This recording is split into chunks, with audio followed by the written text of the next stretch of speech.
ಕಳೆದ ಸೆಪ್ಟೆಂಬರಲ್ಲಿ ಕೆಲವು ನಮ್ಮ ಕ್ರೀಡಾಪಟುಗಳು ಈ ಒಂದು ಒಳಾಂಗಣ ಕ್ರೀಡಾಂಗಣ ಏನಿದೆ ಸಂಕೀರ್ಣ, ಅದಕ್ಕೆ ನನ್ನ ಹೆಸರಿಡಬೇಕು ಅಂತ ಹೇಳಿ ಅವರೆಲ್ಲರೂ ಕೂಡ ಕ್ರೀಡಾಪಟುಗಳು ರುಜುವು ಮಾಡಿ ಸೈನ್ ಹಾಕಿ ಅವರು ಕೊಟ್ಟಿದ್ದಾರೆ. ಇದು ನನ್ನ ಗಮನದಲ್ಲೂ ಕೂಡ ಇರಲಿಲ್ಲ, ಭಾಳ ಸೀಕ್ರೆಟಿವ್ ಆಗಿ ಮಾಡಿದ್ದಾರೆ. ಆನಂತರ ಅವರೆಲ್ಲ ತೀರ್ಮಾನ ಮಾಡಿದ ಮೇಲೆ ಜಿಲ್ಲಾಡಳಿತದವರು ಆಯಿತು ಅಂತೇಳಿ ಒಪ್ಪಿಗೆ ಕೊಡೋದಕ್ಕೆ ಮುಂಚೆ ಸರ್ಕಾರಕ್ಕೆ ಬರೆದಿದ್ದಾರೆ. ಸರ್ಕಾರದಲ್ಲಿ ಯಾವುದೇ ಹಣಕಾಸಿನ ಕಮಿಟ್ಮೆಂಟ್ ಇಲ್ಲ. There is no financial commitment as far as that is concern. ಆದ್ದರಿಂದ ಇಡ್ಬೋದು ಅನ್ನುವಂಥ ರೀತಿಯಲ್ಲಿ ಅವರ ಒಪಿನಿಯನ್ ಆಗಿದೆ, ಅನುಮತಿ ಬರಬೇಕಷ್ಟೆ. ಈ ಮಧ್ಯದಲ್ಲಿ ಇವತ್ತು ಮಾಡಬೇಕು, ಇವತ್ತು ಇಟ್ಬಿಡಬೇಕು, ಯಾಕೆಂದರೆ ನಾಳೆ 16ಕ್ಕೆ ಇವೆಂಟ್ ಆಗ್ತಾಯಿದೆ ರಾಜ್ಯ ಮಟ್ಟದಲ್ಲಿ, ಆದ್ದರಿಂದ ಅದನ್ನು ಮಾಡಬೇಕು ಅಂತೇಳಿ ಅವರೆಲ್ಲ ತೀರ್ಮಾನ ಮಾಡಿದ್ದಾರೆ. ಕೆಲವು ಸ್ನೇಹಿತರು, ವಿಶೇಷವಾಗಿ ಭಾರತೀಯ ಜನತಾ ಪಾರ್ಟಿಯ ಸ್ನೇಹಿತರು, ಇದು ಆಗಬಾರ್ದು ಇಡಬಾರ್ದು ಅಂತೇಳಿ ನಿನ್ನೆ ದಿವಸ ಪ್ರತಿಭಟನೆ ಮಾಡಿದ್ದಾರೆ ಅಂತೇಳಿ ಮಾಧ್ಯಮದಲ್ಲಿ ನೋಡಿದೆ. ನಾನು ಇಷ್ಟೇ ಹೇಳ್ತೀನಿ, ನಾನೂ ಒಬ್ಬ ಈ ಜಿಲ್ಲೆಯ ಕ್ರೀಡಾಪಟು, ನಾನು ಒಬ್ಬ ಈ ಜಿಲ್ಲೆಗೆ ಶ್ರಮಿಸುವಂಥವನು. ಆದರೆ ನಾನು ಇದನ್ನು ಹಿಡಿಯಂತ ಏನು ಕೇಳ್ಕೊಂಡಿರಲಿಲ್ಲ. ಪ್ರೀತಿಯಿಂದ, ಗೌರವದಿಂದ ನನಗೆ ಗೌರವ ಸೂಚಿಸಬೇಕು ಅಂತೇಳಿ ಅವರು ತೀರ್ಮಾನ ತಗೊಂಡಿದ್ದಾರೆ.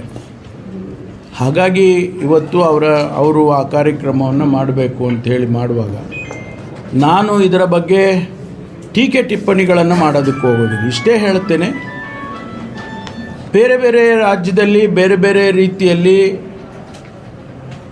ರಾಷ್ಟ್ರ ಮಟ್ಟದಲ್ಲಾಗಲಿ ರಾಜ್ಯ ಮಟ್ಟದಲ್ಲಾಗಲಿ ಕ್ರೀಡೆಗೆ ಸಂಬಂಧ ಇಲ್ಲದೆ ಇರ್ತಕ್ಕಂಥವ್ರ ಹೆಸರುಗಳನ್ನೆಲ್ಲ ಇಟ್ಬಿಟ್ಟಿದ್ದಾರೆ. ನಾವ್ಯಾರೂ ಅದನ್ನು ವಿರೋಧ ಮಾಡೋದಿಲ್ಲ, ಗೌರವ ಸಮರ್ಪಣೆ ಮಾಡಿದ್ದೇವೆ.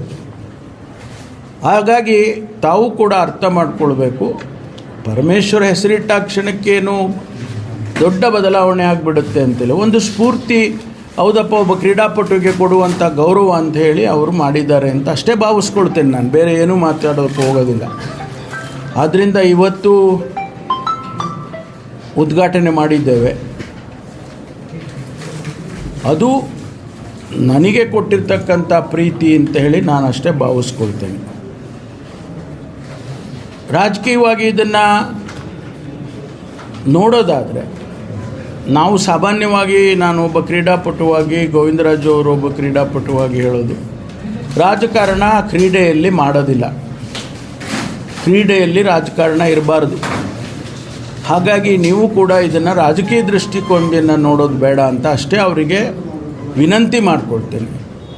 ಅದ್ರ ಮೇಲೆ ಹೆಚ್ಚು ಏನು ಹೇಳೋದಕ್ಕೆ ಹೋಗೋದಿಲ್ಲ. ಆಮೇಲೆ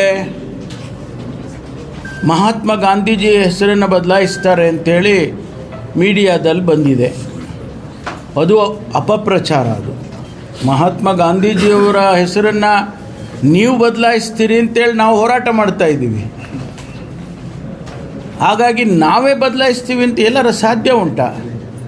ಮಹಾತ್ಮ ಗಾಂಧೀಜಿಯವರ ಹೆಸರನ್ನು ನಾವು ಯಾವುದೇ ಕಾರಣಕ್ಕೂ ಈ ಸ್ಟೇಡಿಯಂನಲ್ಲಿರುವಾಗ ಬದಲಾಯಿಸೋದಿಲ್ಲ. ಪರಮೇಶ್ವರಲ್ಲ, ಯಾರ ಹೆಸರೂ ಇಡೋದಿಲ್ಲ. ಹಾಗಾಗಿ ಅದು ಒಂದು ನಮ್ಮ ಒಳಾಂಗಣಕ್ಕೆ ಸಂಕೀರ್ಣ ಮಾಡಿದ್ದಾರೆ ಅಷ್ಟೇ, ಅದಕ್ಕೆ ಹೆಸರಿಟ್ಟಿದ್ದಾರೆ. ಬಿಟ್ಟರೆ ಇದು ಮಹಾತ್ಮ ಗಾಂಧೀಜಿ ಸ್ಟೇಡಿಯಮ್ಗೆ ಮತ್ತು ಈ ಹೆಸರು ಇಡೋದಕ್ಕೆ ಸಂಬಂಧ ಇಲ್ಲ ಅನ್ನೋದನ್ನು ಕ್ಲಾರಿಫಿಕೇಷನ್ ಮಾಡ್ತೇನೆ.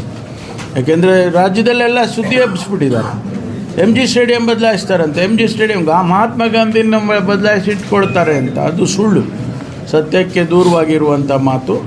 ಇಷ್ಟೇ ವಿಚಾರ ನಾನೊಂದು ಕ್ಲಾರಿಫಿಕೇಷನ್ ಕೊಟ್ಟಿದ್ದೀನಿ. ಮಿಕ್ಕಿದ್ದನ್ನು ಮಾನ್ಯ ಅಧ್ಯಕ್ಷರು, ಒಲಿಂಪಿಕ್ ಅಧ್ಯಕ್ಷರು ಮಾತನಾಡ್ತಾರೆ. ಅಂತ ಅನಿಸುತ್ತೆ, ಅದಾಗೋದು ಬೇಡ ಅಂತ ಮನವಿ.